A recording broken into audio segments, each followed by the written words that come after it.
Hello students, welcome to my channel. आपको पता है my name is Taufiq Nek and इस चैनल पर we take you 11th class and 12th class physics chemistry maths biology all about CET NEET JEE all topics are covered here.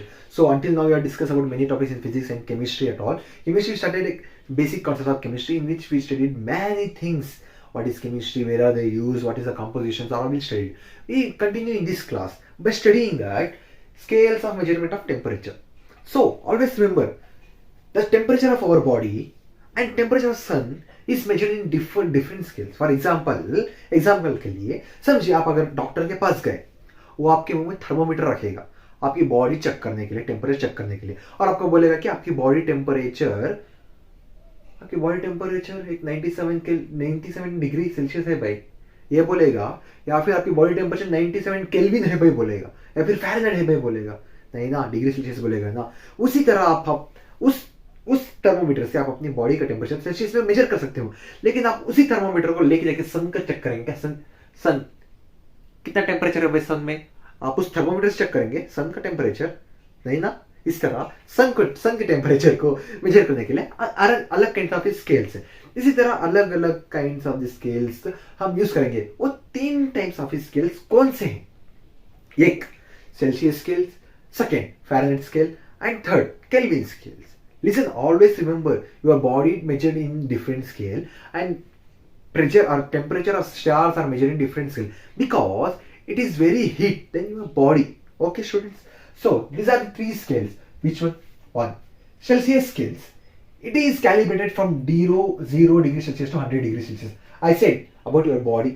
ये 0 degree Celsius से 100 degree Celsius तक temperature को major करेगा. Okay students. And Fahrenheit scales. Fahrenheit scale कितना करेगा? 32 Fahrenheit to 212 Fahrenheit तक major करेगा temperature को. उसी तरह केल्विन स्केल आपको 273 केल्विन से 373 केल्विन तक मेजर करेगा आपको टेम्परेचर. एंड इस तीनों को हम रिलेट करना चाहिए इस 3 रिलेशन से. आपको पता होना चाहिए केल्विन स्केल को हम फ़ारेनहाइट स्केल्स को हम केल्विन स्केल से, और सेल्सियस स्केल को हम केल्विन स्केल से कुछ रिलेशन से रिलेट करेंगे. वो रिलेशन क्या है? देखिए, केल्विन स्केल को सेल्सियस स्केल से रिलेट करने वाला रिलेशन ये है कि Kelvin scale is equal to Celsius scale plus 273. इस तरह आप केल्विन स्केल को सेल्सियस स्केल से रिलेट करेंगे. सेम इसी तरह फ़ारेनहाइट स्केल को आप सेल्सियस स्केल से किस तरह रिलेट करेंगे? Fahrenheit is equal to 9.5 Celsius plus 32 degree. इस तरह आप इसे रिलेट करेंगे. एंड इसी तरह फ़ारेनहाइट स्केल को केल्विन स्केल से आप किस तरह रिलेट करेंगे? Kelvin is equal to 5.9 Fahrenheit minus 32 degree plus 273. इस तरह आप फ़ारेनहाइट स्केल से केल्विन स्केल के साथ रिलेट करेंगे. चलिए स्टूडेंट, इस तरह आप 3 टाइप्स ऑफ स्केल से उसमें आप इस तरह रिलेट कर सकते हैं. इसके ऊपर इसके बारे में 3 प्रॉब्लम्स हम देखेंगे. इसके बारे में आपको किस तरह प्रॉब्लम पूछेंगे, थियरी में या फिर नीट में या फिर जेईई में या फिर आईआईटी में, किस तरह प्रॉब्लम पूछेंगे देखिए चलिए.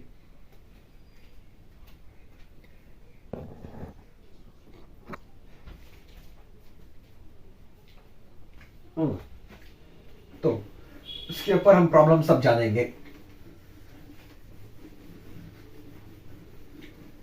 सपोज आपको एग्जाम्स में इस तरह दिया है, समझिए, एक आपको दीजिए Celsius is equal to 2 degree Celsius आपको दिया हुआ है, और उन्होंने कहा आपको इसे कन्वर्ट करिए फ़ारेनहाइट में एंड केल्विन में. फ़ारेनहाइट में करिए, केल्विन में करिए. तब आप कौन सा फॉर्मूला यूज करेंगे? सिंपल, ये फॉर्मूला यूज कर सकते हैं, ये भी फॉर्मूला यूज करते हैं सिमिलरली. तो केल्विन को हम फर्स्ट फाइंड करेंगे. Kelvin is equal to plus 273. Kelvin is equal to Celsius 2 degree Celsius plus 273. Therefore is equal to 275 degree Celsius. हो गया. Similarly for Fahrenheit is equal to 9.5 degree Celsius plus 32 degree. Okay, 9.5 degree into 2 degree Celsius plus 32 degree. Now calculate this and keep your answer just simple as it is. इस तरह आप लिख सकते हैं 18/5 plus 32 degree Celsius. 5 3 into 6. 3.6 plus 32 therefore 3 means 3.6 degree Celsius your answer. इस तरह आप convert कर सकते हैं, ये वेरी इजी टॉपिक है ना, इस तरह आप कन्वर्शन भी कर सकते हैं। तो चलिए आपको इसमें भी पूछ सकते हैं, इस तरह मेनी थिंग्स पूछ सकते हैं, लेकिन वेरी इजी टॉपिक्स है, इसमें ज्यादा टाइम वेस्ट करेंगे तो दूसरों पे टाइम नहीं लगेगा, इसलिए हम आगे बढ़ते हैं। किस टॉपिक से? हम फिजिकल क्वांटिटीज को पढ़ चुके हैं। फिजिकल क्वांटिटीज में कुछ क्वांटिटीज आती हैं, जैसे हमने लास्ट क्लास में लेंथ मास पढ़े थे। इस क्लास में हम फिजिकल क्वांटिटीज को अपने फिजिक्स में पढ़ा है, जैसे कि डेंसिटी यानी क्या होता है, मास बाय वॉल्यूम होता है, एंड वेलोसिटी यानी क्या होता है, डिस्प्लेसमेंट बाय टाइम होता है, एंड स्पीड यानी क्या होता है, डिस्टेंस बाय टाइम होता है, एंड इसी तरह आपका एक्सेलरेशन यानी क्या होता है, वेलोसिटी बाय टाइम। इस तरह कुछ फार्मूलास है और उसके ऐसे यूनिट्स है, आप फिजिक्स में भी पढ़े हुए हैं, फिर भी आप जानकारी के लिए एक बार यहाँ पर पढ़ लीजिए। उसके बाद हम इसमें स्टडी करेंगे सिग्निफिकेंट फिगर्स। किस टॉपिक पर हम स्टडी करेंगे?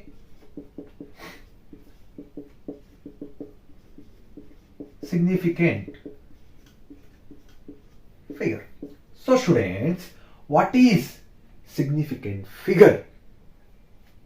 Defined as the total number of digits in a given number is called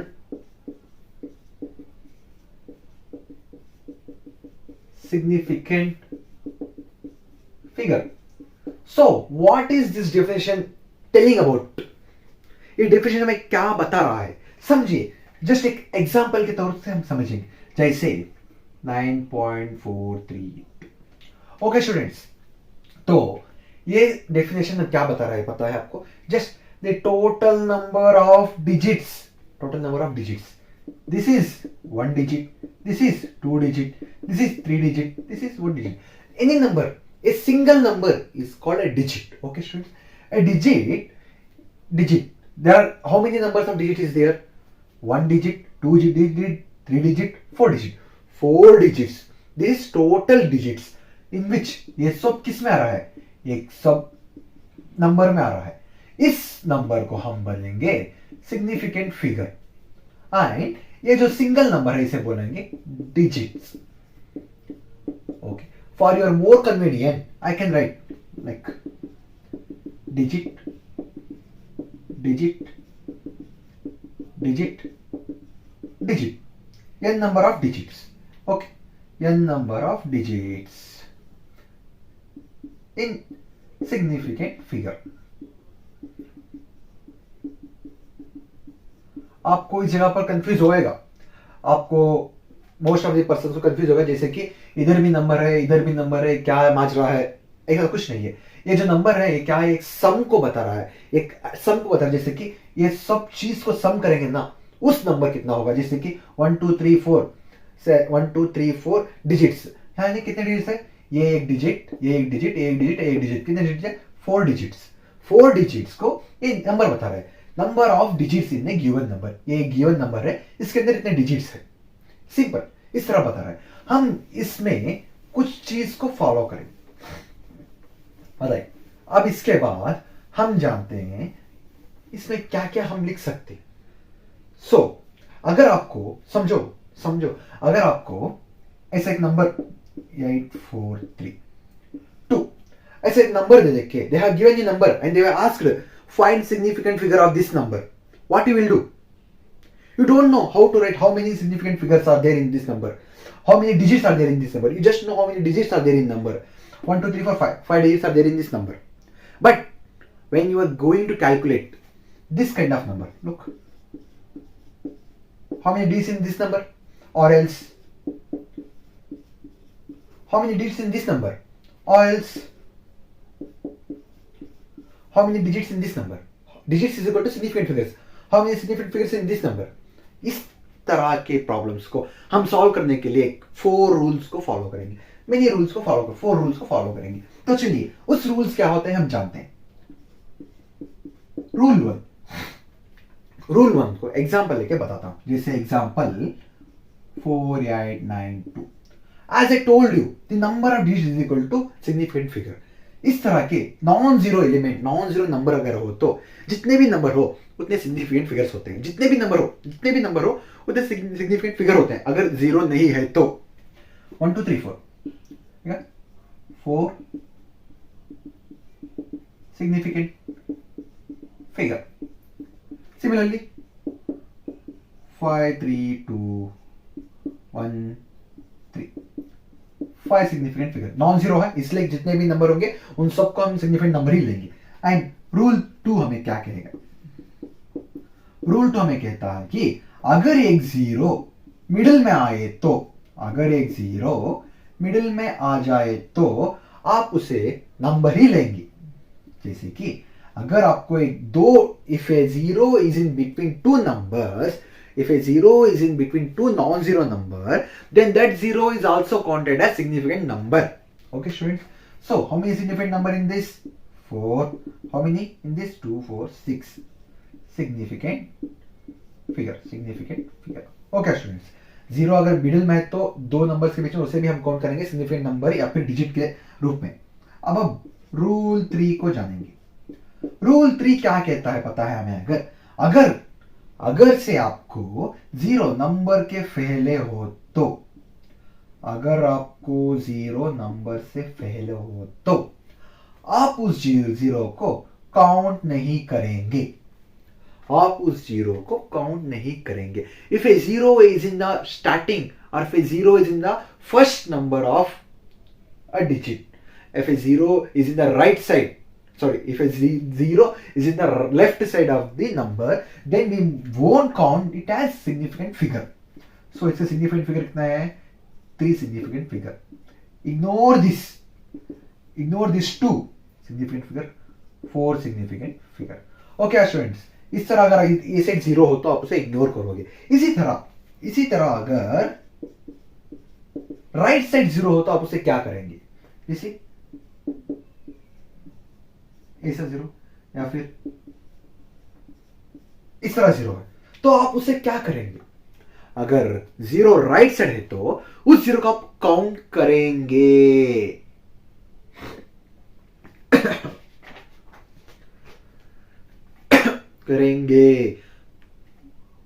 okay students, अगर जीरो आपके राइट साइड में है तो उसको आप काउंट करेंगे. किस तरह? 4 significant figures, 5 significant figures. Okay, these are the 4 rules. You can write your own definition for these rules. Just like if a number, all the numbers is non-zero, then the each number is taken as significant figures. Rule number 1. And rule number 2, if a zero is in between non-zero element, then it is also counted as digit or significant figure. Rule number 3, if a zero is in the start or the left side of the number, then it is neglected. Rule number 4, if a zero is in right side of the digit, then it is counted as significant figure. Okay students, this kind of 4 significant figure. Now let us discuss significant notation and rounding के पहले हम significant notation हम जानेंगे. significant notation.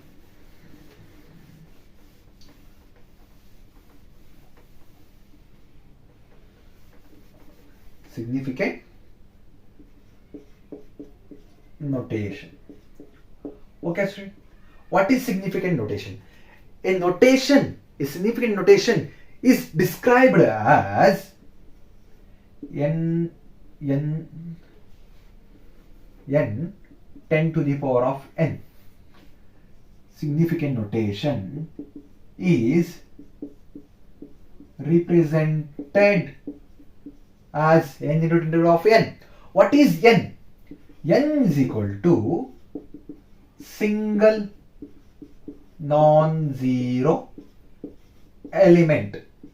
Okay students, you will understand more when you see a example. And what is small n? Small n is a power. As you see, it is in the power, it is in the above. It is a power. It is positive when it moves toward left and it is negative when it moves towards right. Okay students, so what is significant figure, significant notation, a notation which is represented in this form. Okay, and in this what is n? N is a non-zero element. N can't be zero always. N never be zero. Remember always, if n is zero, then the entire solution will be zero. So n will be never zero. It is non-zero element. And what is small n? Small n is a power, and it is positive when it is moved to left. It is negative when it is moved to right. Let us take an example like 5.324. They have given this. They are said to write notations. So for this you have to write notation. Example. Like we will prove this. Okay. Here remember. This is non-zero single element. It can be double also. If we transfer at initial, it must be single. Okay. First let us transfer to left. Okay. If we transfer this point to this side, it becomes like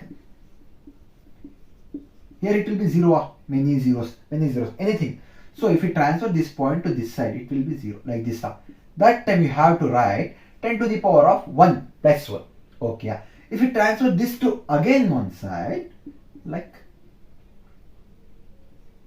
532 into 10 to the power of 2.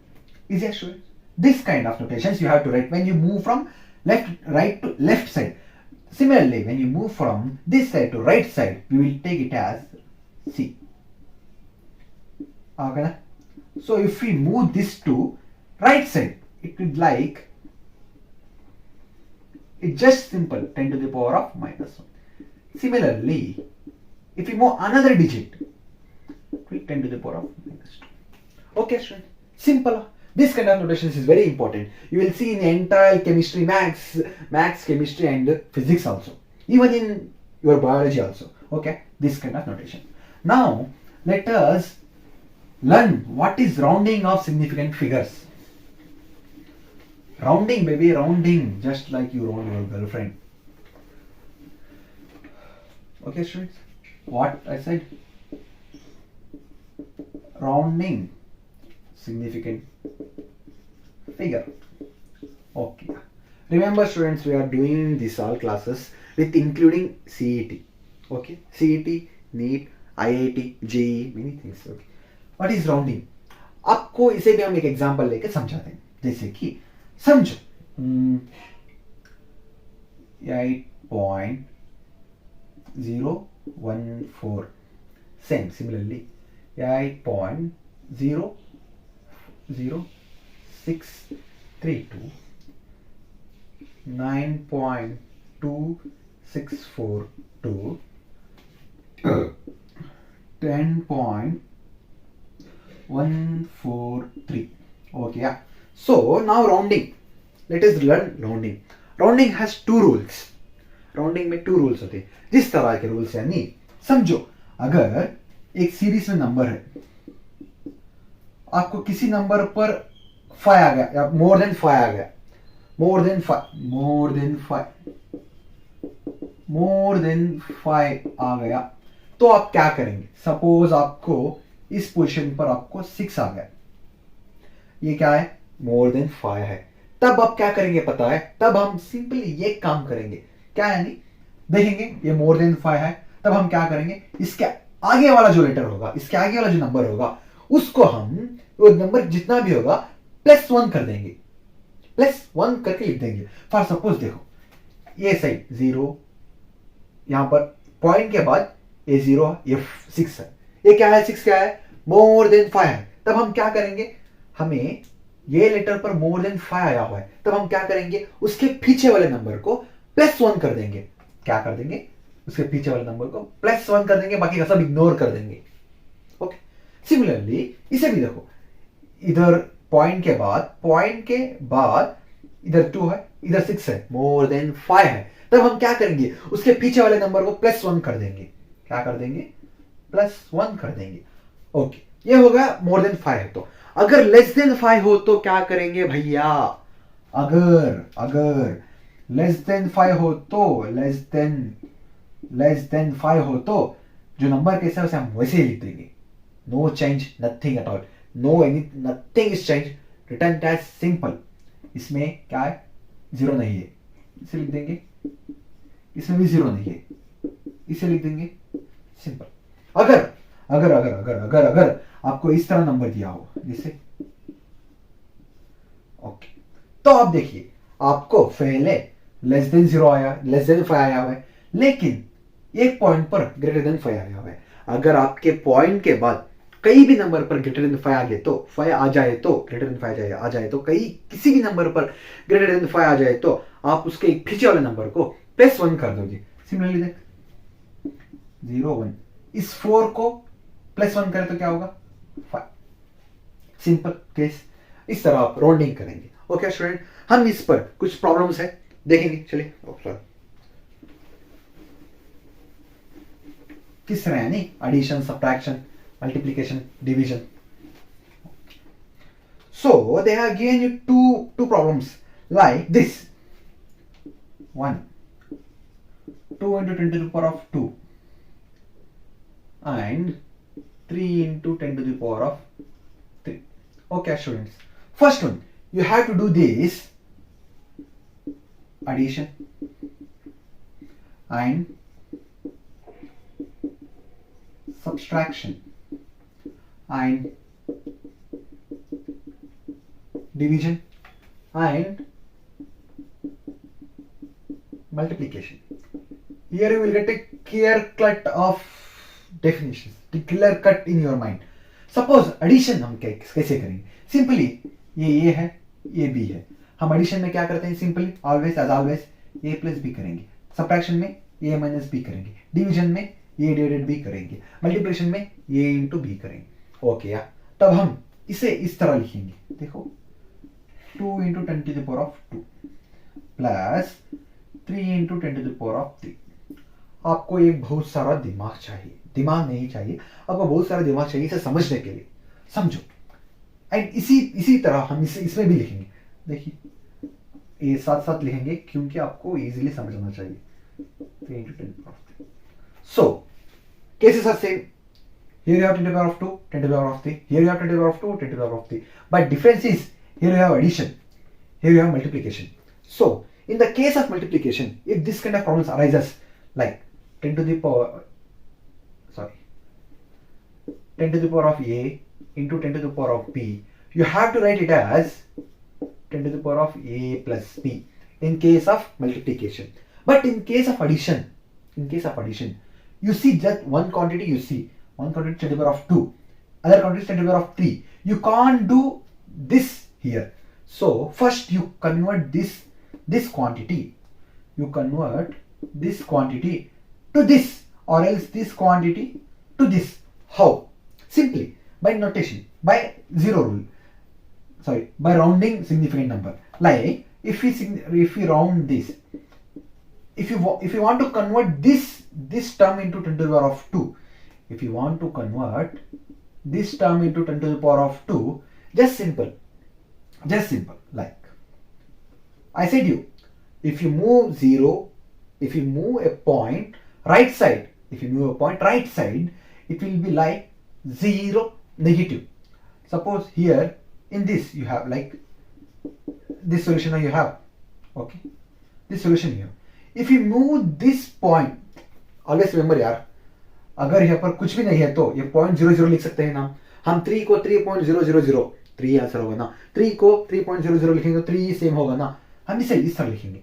तब हम when we transfer this 0 from this side, it will become like 30.0 into 10 to the power of -1 into 10 to the power of 3. Easy. Now this we can write it as 30 into 10 to the power of 2. Like 1, I said in this kind of subtraction you have to just add this 1 plus 3 is equal to 2. Now this is 10 to the power of 2. Write this here. You can easily write 2 plus 3 into 10 to the power of 2. Students, now just add this 2 plus 3. is equal to 2 plus 3, 5 into 10 to the power of 2.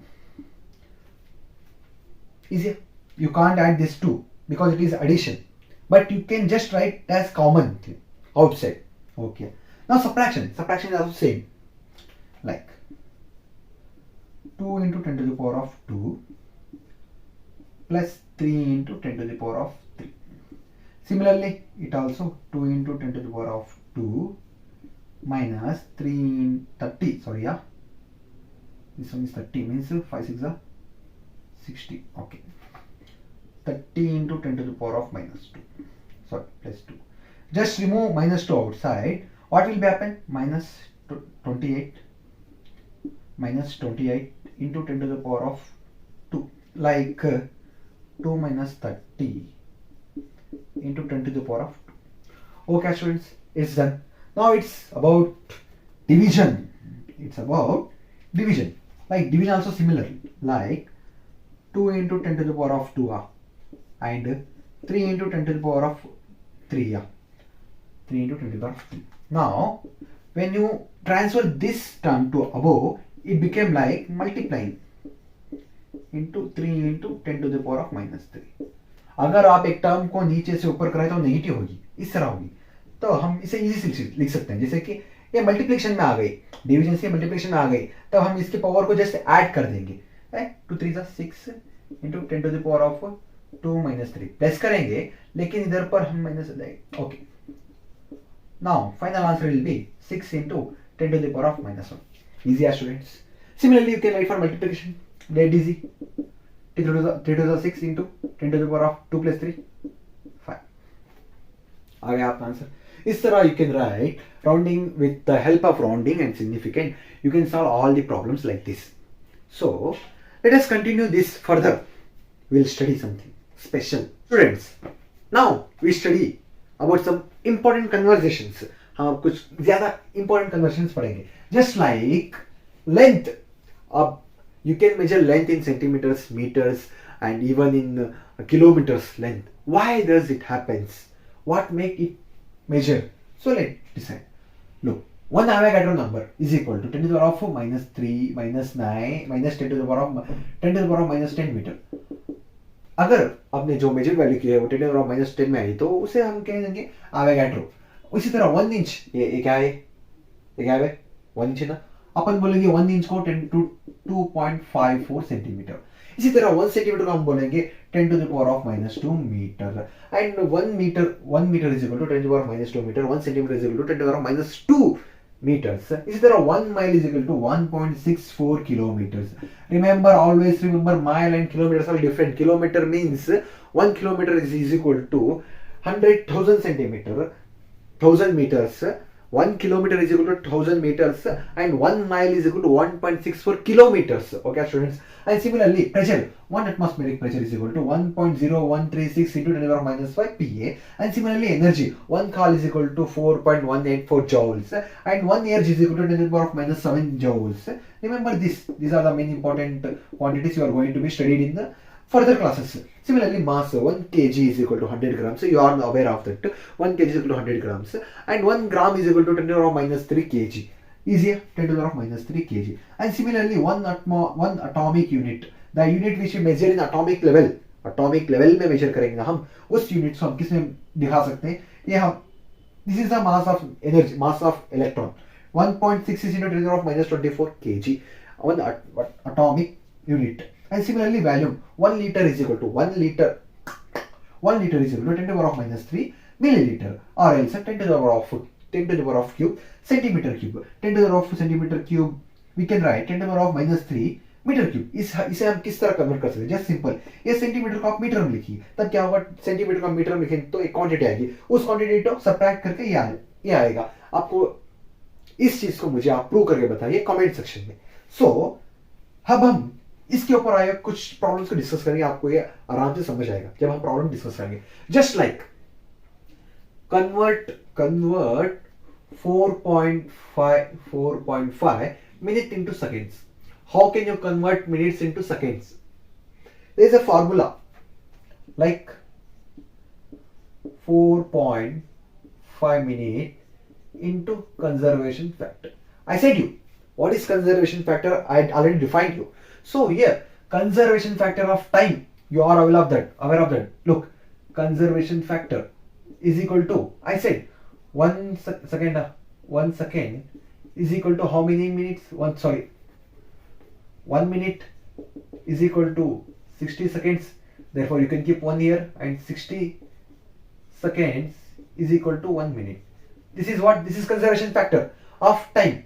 Put this here in 4.5 minute into 60 seconds divided by 1 minute. Minute cancel. So your answer will be like 280 seconds. Students, अब एक बात आराम से जानिए, इस जगह पर हम 1 hour is equal to 60 minutes भी ले सकते थे. 1 hour is equal to 60 minutes भी ले सकते थे. अगर आप लेंगे तो क्या होगा? देखिए, 1 hour is equal to 60 minute. 60 minute is equal to 1 hour. क्या? लेकिन इस तरह लेने की से हमें क्या प्रॉब्लम होगी मालूम? समझे? अब हम इसे लेके जाकर यहां रखेंगे तो हमें क्या आएगा? 4.5 minute into 60 minute divided by 1 hour. So इस प्रॉब्लम को आपको सॉल्व करने इजी होगा या इस प्रॉब्लम को सॉल्व करने इजी होगा? अब आप आवर टू आवर तो कैंसिल नहीं कर सकते, आपको तो इसने सेकेंड से पूछा है, यहां आपको मिनट्स आ जाएंगे. तो इस तरह आप सोच समझकर 2 में लेंगे. Okay, you will have very less time, 1 minute of time for one question, so you must do hard work. Okay, conservation factor. Similarly, conservation factor of, like, convert 6 cubic meter into cubic centimeter.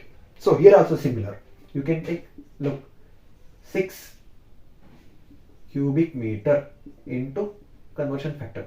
What is the conversion factor here? Conversion factor is equal to, look, conversion factor हमें metre divide करेंगे, metre cancel होगा, हमें centimetre माना चाहिए, तब हम क्या लिखेंगे?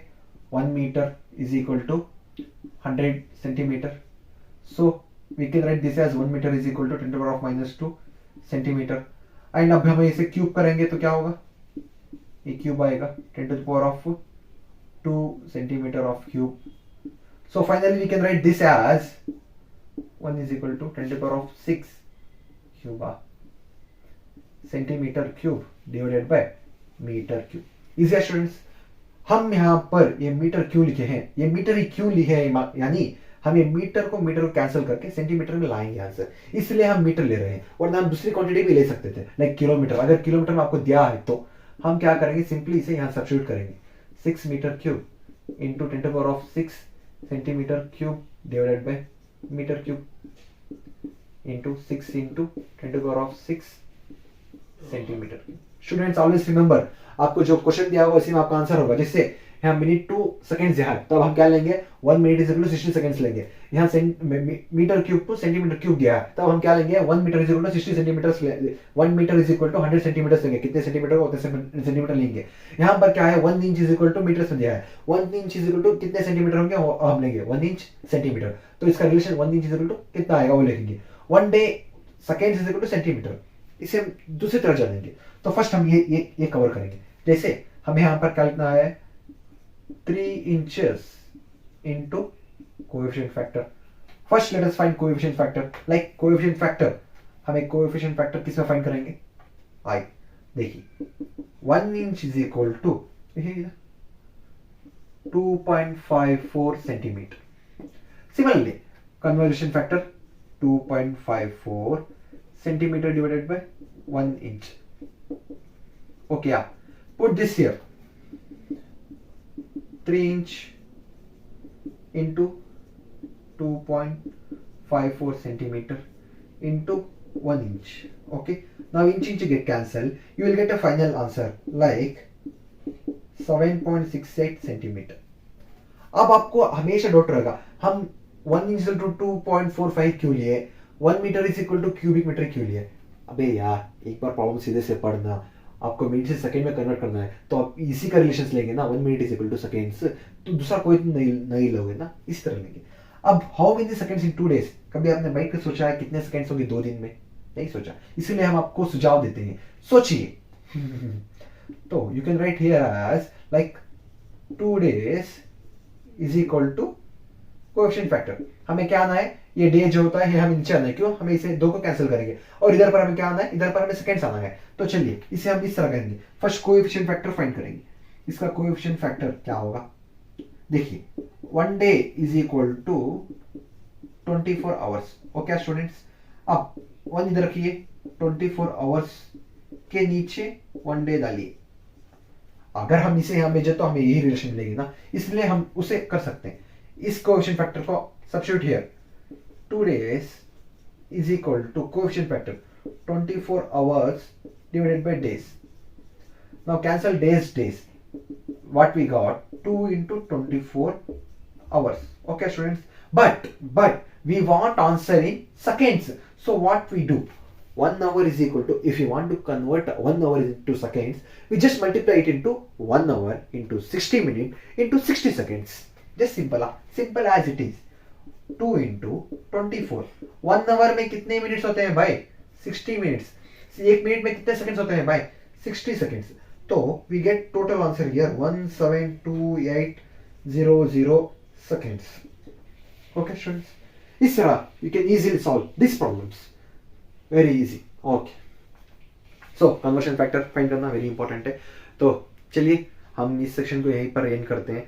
आप दिल से लगता है आपको ये पसंद आई होगी, अगर पसंद आई तो लाइक कीजिए। अगर आपको कोई भी पोजीशन पर, कोई भी स्पॉट पर आपको डाउट है तो प्लीज कमेंट करके पूछिए, और एल्स मुझे आपके डाउट लिखकर आपका नंबर नीचे कमेंट करिए, मैं आपको 100% पर्सनली मैसेज करके आपको समझाऊंगा। एंड समझ में आया तो यहाँ तक देखे हो तो प्लीज लाइक कीजिए एंड कमेंट कीजिए, एक सब्सक्राइब कीजिए, आपका आप हमें मोटिवेट होते हैं। लेकिन हम मिलेंगे नेक्स्ट वीडियो में with very exciting topics, very exciteful topics. तब तक के लिए थैंक यू एंड सैल्यूट।